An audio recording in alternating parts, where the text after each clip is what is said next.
ইরানের কামিকাজে ড্রোনের আকাশচুম্বী দাপট আর পশ্চিমা বিশ্বের ফুরিয়ে আসা অস্ত্র ভাণ্ডার নিয়ে বর্তমানে মধ্যপ্রাচ্যের রণক্ষেত্রে শ্বাসরুদ্ধকর পরিস্থিতির সৃষ্টি হয়েছে।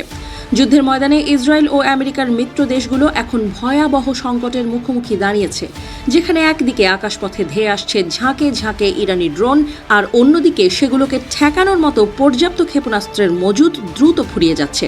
বিশেষ করে ফ্রান্সের মতো শক্তিশালী দেশগুলো এখন তাদের ফুরিয়ে আসা অস্ত্র ভাণ্ডার নিয়ে চরম দুশ্চিন্তায় দিন কাটাচ্ছে বলে RT সহ বিভিন্ন আন্তর্জাতিক সংবাদ মাধ্যমে চাঞ্চল্যকর তথ্য উঠে এসেছে।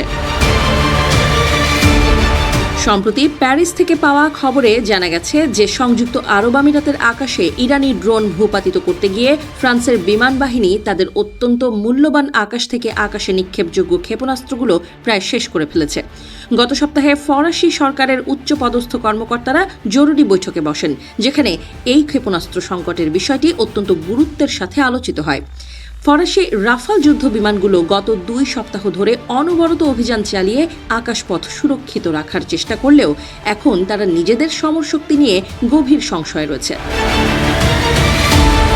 ফরাসি প্রতিরক্ষা বিভাগ বা DGA এই মুহূর্তে এক বিচিত্র সংকটে পড়েছে, কারণ তারা সস্তা কোনো বিকল্প ক্ষেপণাস্ত্র ব্যবহার করতে নারাজ।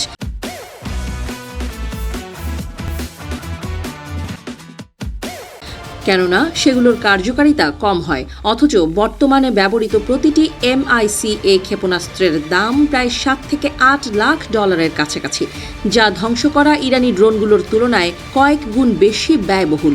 MBDA নামক যে প্রতিষ্ঠানটি এই ক্ষেপণাস্ত্র তৈরি করে, তাদের উৎপাদন ক্ষমতাও অত্যন্ত সীমিত হওয়ায় রাতারাতি এই ঘাটতি পূরণ করা সম্ভব হচ্ছে না। ফলে ফরাসি সামরিক নীতি নির্ধারকদের কপালে চিন্তার ভাঁজ পড়েছে। অন্যদিকে মধ্যপ্রাচ্যের আরব দেশগুলো, যারা দীর্ঘদিন ধরে মার্কিন সামরিক ঘাঁটির আতিথেয়তা দিয়ে আসছে, তারা ইরানের সাথে এমন এক সর্বাত্মক ও দীর্ঘস্থায়ী যুদ্ধের জন্য মোটেও প্রস্তুত ছিল না।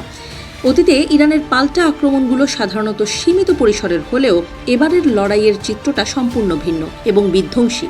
বিশেষ করে সৌদি আরব ও সংযুক্ত আরব আমিরাতের আকাশ প্রতিরক্ষা ব্যবস্থা এখন চরম চাপের মুখে রয়েছে, কারণ ড্রোনের সংখ্যার তুলনায় তাদের কাছে থাকা ইন্টারসেপ্টর ক্ষেপণাস্ত্রের সংখ্যা একেবারেই নগণ্য।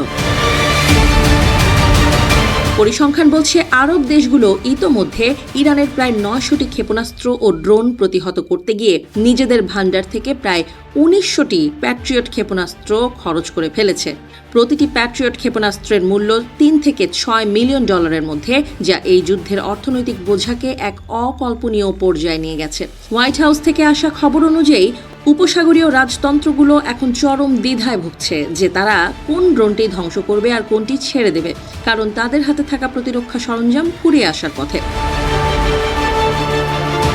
এই যুদ্ধের দাবানল থেকে বাদ যায়নি ইসরায়েলও, যাদের আকাশ প্রতিরক্ষা ব্যবস্থা আয়রন ডোম সারা বিশ্বে সমাদৃত। তবে পর্দার আড়ালের খবর বলছে, গত বছরের সংঘাতের রেশ কাটিয়ে ওঠার আগেই শুরু হওয়া এই নতুন যুদ্ধে ইসরায়েলের হাতে থাকা ব্যালিস্টিক ক্ষেপণাস্ত্র প্রতিরোধকগুলো আশঙ্কাজনক হারে কমে গেছে। যদিও ইসরায়েলি সরকার আনুষ্ঠানিকভাবে এই সংকটের কথা অস্বীকার করেছে, তেল আবিব দাবি করছে তারা যে কোনো পরিস্থিতির জন্য প্রস্তুত, কিন্তু মার্কিন কর্মকর্তাদের গোপন সূত্রে পাওয়া তথ্য বলছে ভিন্ন কথা। মার্কিন প্রেসিডেন্ট ডোনাল্ড ট্রাম্প অবশ্য দাবি করে আসছেন পেন্টাগনের কাছে অস্ত্রের কোনো অভাব নেই এবং তারা তেহরানের শাসন ব্যবস্থা পরিবর্তনের আগ পর্যন্ত এই যুদ্ধ চালিয়ে যাওয়ার সামর্থ্য রাখে। তবে বাস্তব পরিস্থিতি বলছে যে আমেরিকা এখন দক্ষিণ কোরিয়ার মতো দূরবর্তী অঞ্চল থেকেও তাদের থার্ড প্রতিরক্ষা ব্যবস্থা সরিয়ে এনে মধ্যপ্রাচ্যে মোতায়েন করতে বাধ্য হচ্ছে। এই স্থানান্তর প্রক্রিয়াটি এশিয়া মহাদেশের প্রতিরক্ষা বলয়কে দুর্বল করে দিচ্ছে কিনা তা নিয়ে ইতোমধ্যেই আন্তর্জাতিক অঙ্গনে নানা বিতর্ক ও উদ্বেগের সৃষ্টি হয়েছে। ইরান দাবি করছে যে তাদের মাটির নিচে এবং দেশের বিভিন্ন প্রান্তে ছড়িয়ে ছিটিয়ে রয়েছে অগণিত ক্ষেপণাস্ত্র ও ড্রোনের বিশাল ভাণ্ডার, যা পশ্চিমা বিশ্বের কল্পনার বাইরে। যদি ইরানের এই দাবি সত্যি হয়, তবে মিত্রবাহিনীর ফুরিয়ে আসা অস্ত্র ভাণ্ডার আর ইরানের অফুরন্ত ড্রোন সরবরাহের মধ্যকার এই অসম লড়াই রণক্ষেত্রে এক নতুন মোড় নিতে পারে।